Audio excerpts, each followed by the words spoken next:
40 दिन पहले तालाबंदी के समय सरकार और सरकारें जिस तरह से आश्वस्त थीं, अब उनका भरोसा धीरे धीरे कमजोर होने लगा है, खासकर अर्थव्यवस्था की चरमराती हुई स्थितियों के कारण।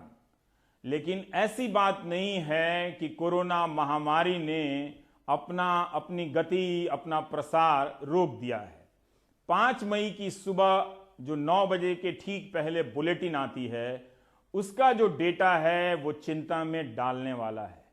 पिछले 24 घंटे में इतनी ज्यादा मरीजों की संख्या पिछले 40 दिनों में कभी भी नहीं बढ़ी। 3900 से ज्यादा नए मरीज सामने आए हैं। इसलिए सावधानियों में अगर आपने लापरवाही की तो जिंदगी आपकी दांव पर लगेगी। सरकार को फिर भी टैक्स मिल जाएंगे, शराब की दुकान खुल गई है। 24 घंटे में 195 लोगों की मौत कोविड-19 से हुई है। यह भी अब तक का सबसे बड़ा आंकड़ा है। इसके पहले 24 घंटे में मरने वालों की संख्या अधिक से अधिक 83 तक ही पहुंची थी। 24 घंटे में 195 लोगों की मौत के साथ मरने वालों की कुल संख्या 1568 हो गई। 3900 नए केस के साथ कुल संक्रमित मरीजों की संख्या 46,433 हो गई है। बीमारी के बढ़ने की रफ्तार के हिसाब से भी देखना चाहें तो देखिए, अभी तक यह महामारी कुछ हफ्तों से 5 से 6% की रफ्तार से बढ़ रही थी। मंगलवार सुबह का जो आंकड़ा आया है बता रहा है कि महामारी की वृद्धि की दर बदल गई है, 8.39% हो गई है। इसलिए आप इन आंकड़ों को नजरअंदाज नहीं कर सकते हैं। महामारी का खतरा हमसे नहीं टला है।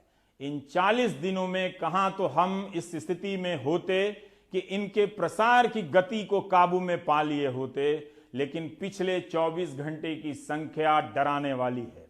संख्या लगातार बदल रही है। इसलिए हमने मंगलवार की सुबह का डेटा आपकी सुविधा के लिए लिया है, लेकिन लगातार बदल रही है और हमारे चैनल के टिकर पर वो लगातार दिख भी रही है। लघु व मध्यम उद्योग की श्रेणियां भारत की अर्थव्यवस्था की जान है। 24 मार्च की तालाबंदी के बाद उनकी हालत आईसीयू में चली गई है। उसके पहले भी उनकी हालत बहुत अच्छी नहीं थी।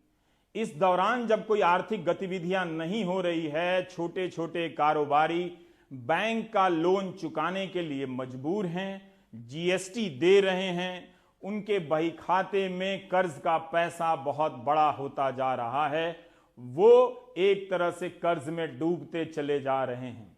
और अब तो वो कहते हैं कि सरकार ने कानून बनाया है कि उन्हें सैलरी देनी पड़ेगी। अब उन्हें इस बात की परवाह नहीं है, जब पैसा नहीं तो हम सैलरी कहां से ला कर दें। जिसे जेल भेजना है वो जेल भेज दे। सौरभ की ये